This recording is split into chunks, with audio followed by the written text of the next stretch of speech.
And that day was very special to us as prisoners because that's when we get a chance of getting the glimpse of the outside world. But in this prison, as a prisoner, I was not supposed to write and tell my people outside about what was happening in this prison.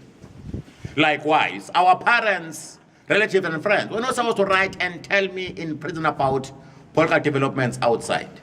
Should it happen that the content of your letter was found to be political, the warders in that census office will simply take a pair of scissors and they'll just cut that part out. That's why other prisoners even receive letters with only the salutation and an ending. From 1964 up to 1970, prisoners in this prison were never allowed to study. Prisoners would teach one another secretly in those quarries.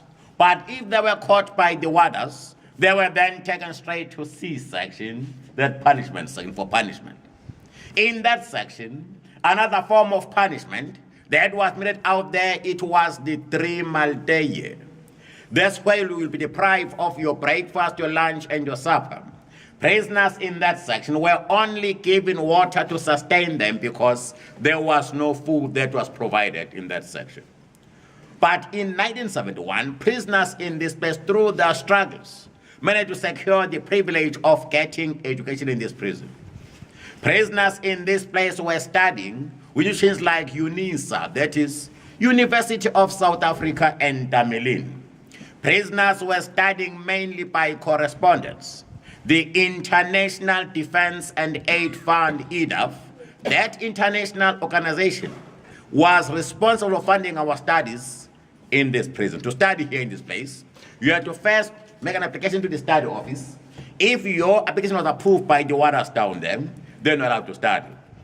But even education here in this place, it was also used as a form of punishment. The shining example is the example of Mr. Nelson Mandela, because the prison authorities discovered his manuscripts buried in his garden. For that, Mr. Nelson Mandela got 4 years of his studies suspended.